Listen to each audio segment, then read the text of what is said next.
and welcome to Word of the Day Wednesdays. My name is Nicole D. Miller, author of When Love Wins.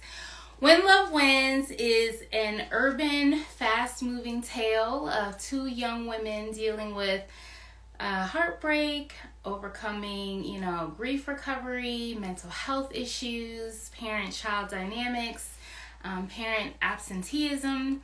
But the rift that is created between these two characters is addressed when Natalie, who is dealing with the loss of her mother, moves in with Ashley, who's a little bit snobby, social, urban, flashy type of girl.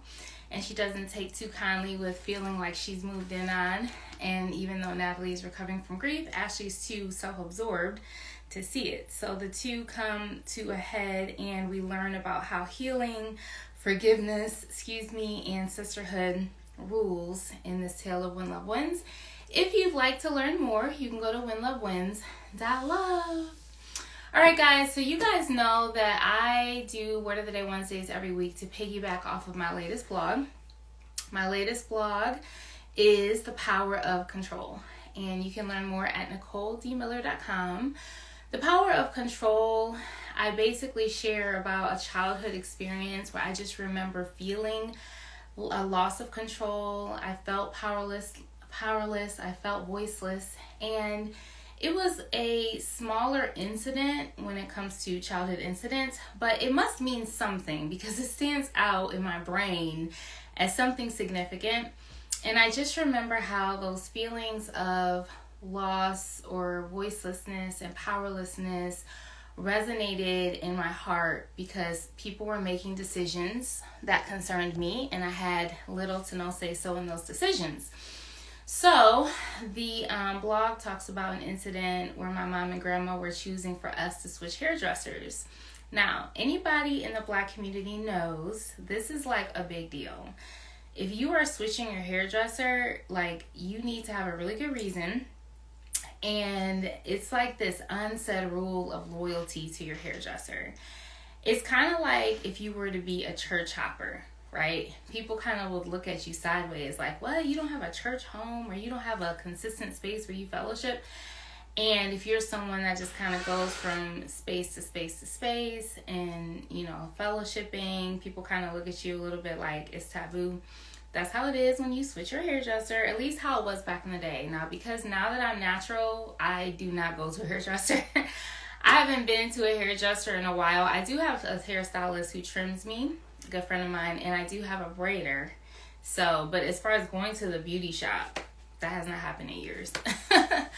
But long story short, so there was this discussion about switching our hairdresser. So not just switching our hairdresser, you guys, but switching to the booth next door, right? Right next to us, where we were always going, was another hairstylist who was our hairstylist friend, and she was the booth right over, the next booth over. So it was like, oh my God, no, on so many levels. First you want to switch, then you want to switch to her girl, then you want to switch to her girl who's right next door, the next booth over. This is no on so many levels.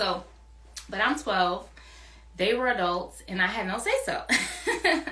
So I referenced this example as to how we can feel like we don't have a voice in certain situations. And right now in my adulthood, there's been experiences of people demonstrating this attempt to place control or exert control in my life.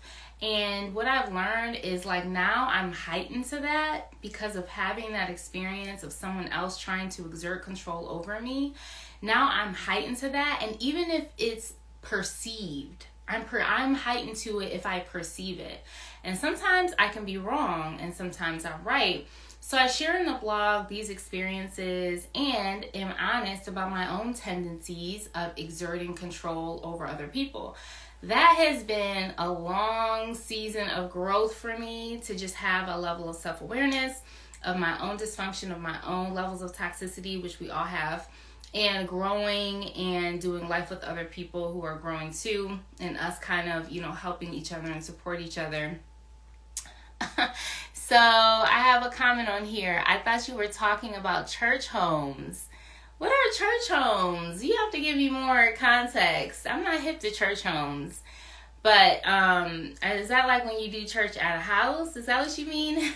But when I was saying church hopping, I was talking about how people go from church to church to church every other Sunday and they don't have a space that they actually have committed to. That was my understanding of what church hopping was, which is not necessarily the topic of the vlog, but it is an example of just kind of Black culture and how we have these views in Black culture that everybody just kind of knows about. So I kind of use that as an example of not sticking with your hairstylist and kind of like hairstylist hopping. You know, it was just kind of taboo back in the day. I don't know what it is now because, like I said, I haven't been to a beauty salon in a long time. But long story short, in the blog, I'm just kind of processing my own triggers, my own insight into perceived control or controlling others, and just reach out to you guys to see, have you felt that way? Have you felt voiceless? Have you felt not purposeless? Have you felt that too? Have you felt like no one is validating you or listening to you? Have you felt like people are trying to exert control in your life when they don't have space for that and they need boundaries if that's happening? Or have you yourself noticed those tendencies in yourself, and what are you doing to not function that way, or to be more balanced, or to respect people's boundaries?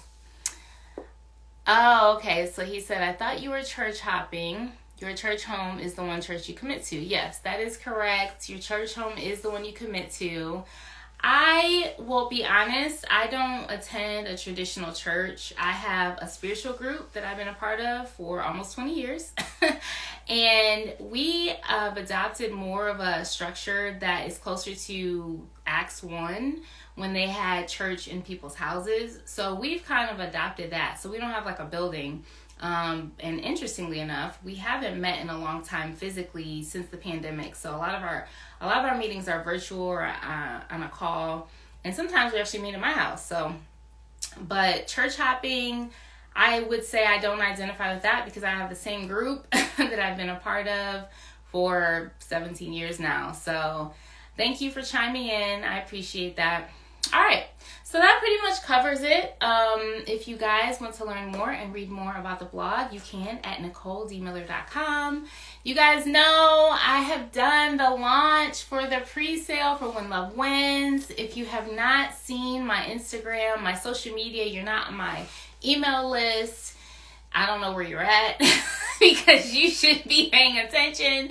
That we have released a free download. So you can actually get a free download for a chapter in When Love Wins to kind of weigh your appetite. If you're on Instagram, go to @HTOHB, which stands for How to Overcome Heartbreak, the name of my first book. And you can go to the link tree on there and you can get your link for the download. If you're on my Facebook, you can go to my Facebook page and it's pinned at the top. So if you're on LinkedIn, you can find me there, but you kind of have to sift through my posts. And the best way really to stay in the loop is to subscribe. Subscribe to my email list. And you can do that by going to NicoleDMiller.com, signing in your email in the little pop-up, and you'll get all the things. You'll be in the know. So right now, I'm just doing the audiobook, you guys. This is my first audiobook for any of my books, so super exciting. And so we're recording that. We're actually halfway through. Yay! Halfway through recording. And I'm just getting everything together for the actual book launch, which will drop early April, the weekend of my birthday. So stay tuned for that. And I just did a podcast interview with Vince Robinson, Open Doors with Vince Robinson. So stay tuned for that. And pay attention to my shirt. Special shout out to my girl, Ari. So I am not less, but more. And she has just dropped her merch. I'm sporting her merch. You guys know I love Extreme Step. I haven't been able to do it as much because of my own physical health, but I still love it to pieces. And Ari has just been great. So if you guys are not following her, check her out at Instagram at TrainAriStrong. All right, thanks for tuning in, and I will catch you next week for Word of the Day Wednesdays.